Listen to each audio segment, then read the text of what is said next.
Vous avez peut-être déjà entendu parler du terme Golden Sample mais vous ne savez pas à quoi ça correspond. Eh bien ça tombe bien parce qu'on va justement en parler ici. Bizarre pour une vidéo qui s'appelle Golden Sample. Un Golden Sample, c'est tout simplement une puce dite parfaite de la part de ses créateurs. C'est principalement utilisé pour de l'overclocking, donc cette puce va pouvoir aller plus loin en ayant besoin de moins de voltage. Moins de voltage égale moins de chauffe. Ça veut dire qu'on va pouvoir pousser plus loin les puces Golden Sample que n'importe quelle autre puce dans cette même série. Ça va permettre aussi d'allonger la durée de vie de notre processeur en overclocking, tout simplement parce que moins de tension est égal à moins de dégradation du CPU au fur et à mesure du temps. Et si ça vous intéresse de savoir comment se dégrade un CPU au fur et à mesure du temps, je vous conseille d'aller voir la vidéo de Godwin que je vous ai mis en description. Et rassurez-vous, c'est pas parce que vous overclockez votre CPU qu'il va s'arrêter de fonctionner au bout de 3 semaines. Et même avec ça, votre CPU tiendra largement 10 ans. Donc ça fera bien longtemps que vous aurez changé de CPU avant de voir la moindre faiblesse. Attention, ici on va se concentrer principalement sur les processeurs, mais sachez que ça s'applique aussi pour les processeurs GPU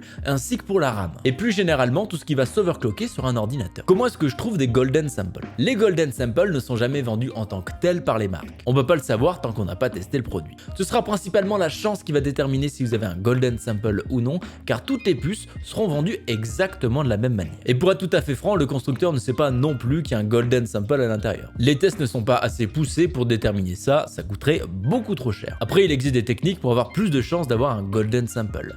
Et ça sans acheter 150 puces. Vous pouvez par exemple passer par un site qui s'appelle Silicon Lottery qui vous assure d'atteindre une certaine fréquence avec votre processeur. De cette manière-là, vous savez ce que vous achetez et il n'y a pas de surprise au moment de l'overclock. Après, si vous n'avez pas envie de payer plus pour ça, vous pouvez aussi viser les modèles les plus hauts de chaque gamme. Et ça, c'est principalement dû au fait qu'il existe un procédé qui s'appelle le binning. Tout simplement le fait de trier les composants par leur qualité et leur capacité. On va prendre ici un petit exemple concret pour bien comprendre ce que c'est le binning. Imaginons on produit des puces Intel i5, elles vont pouvoir être binées dans les différentes catégories qui suivent. Par exemple, le i5 10600K, ça va être réservé aux puces qui ont les meilleures performances, ou en tout cas qui atteignent le seuil minimum pour un 10600K. Donc en soi, les puces de bonne qualité. Le i5 10600, on va avoir des puces qui ont un peu plus de défauts ici, qui ont plus de mal à overclocker, donc dans le doute, on les bloque. Le i5 10400, ça va être les puces qui ont plus de défauts ou soit qui ont de gros problèmes de chauffe. Ce genre de puce ne monte pas très haut en fréquence et du coup ne va pas forcément beaucoup chauffer, donc ça dérangera pas à ce niveau-là. Et si la puce ne rentre dans aucun des standards de qualité de chaque i5, eh bien elle sera relayée au rang d'i3. On va désactiver des cœurs histoire qu'elle puisse être vendue comme telle. Donc ici, en prenant des puces K de chez Intel, vous êtes à peu près sûr d'arriver sur la meilleure qualité possible pour cette puce et donc augmenter vos chances d'avoir un Golden Sample. Et puis de toute façon sur Intel, c'est le seul moyen d'avoir des puces overclockables. La même chose existe chez AMD avec leur modèle X, même si c'est un peu moins flagrant ici, parce que toutes les puces peuvent être overclockées tout simplement. Donc que ce soit chez Intel ou AMD, prendre le modèle K ou X vous permettra d'avoir plus de chances d'avoir un Golden Sample. Elles ont déjà été présélectionnées pour avoir une qualité supérieure, mais ça reste tout de même la loterie ici.